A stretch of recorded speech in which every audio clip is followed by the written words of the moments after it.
guys. Day 2. Day 2 of preparing for our marathon. Ha! Short preparation. Kaya tragid kayo kay Bessie. Refuel sa amin sa mong body before me mo go sa road.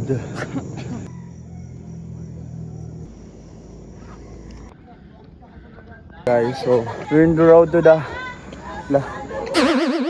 Kaya isa na ko ipakita nimo.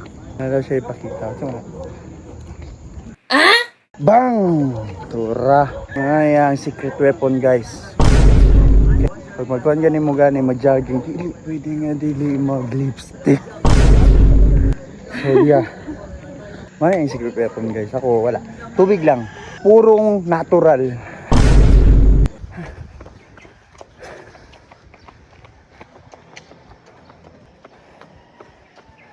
Let's go. Hi. Hoy man. Dito na ka bridge. Wow! That's a good improvement, my love. Trainer ako. Yeah. Maintain lang imong pacing good. Sabi ka mo ta mag-reach sa endpoint. Ha?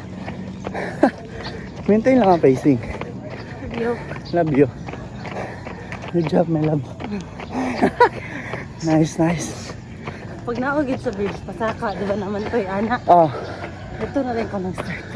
Parang. Ah, nice, nice. Pero ako, kung munong ko itong pedestrian, margamay ka akong gitag. Yeah. So, ilahas ko niya. Nice. Pagbalik dito na ako kay dili na kay kalayo na ako naabtan. Nice, nice, nice. Actually guys, kasabayan na mo si Lag Cagayan, di ba? LK Farm. Oh. Yeah. Karon uban sa iyang husband. Sada ang pacing nila kay nila na biya. Yeah. Wala na naman good sila. Kami kay sleeper. Kami kay sleeper pero na-challenge may karon kinakabayad naman mi. So, we're doing our best. Nakapit namin sa endpoint, guys. Wow. Hi.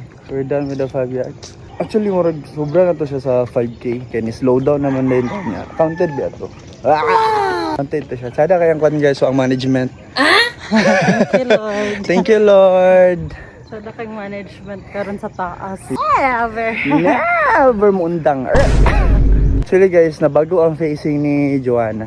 Sada na kasi facing karong compare atong last time. Thank you, Lord. Nya sada na pagid kaya ang ano, ang management. Sada mo kay music good. Ha? Upalight. Oo, nga dahil siya ang secret. Guys, sada pagid kayo ang among jogging karon kay. Sada kay ang management karon. Ano otro? Happy king management sa taas, guys. Happy pod ni kay new personal record sa mi karon. Wow. See you on the 3rd day. Bye bye.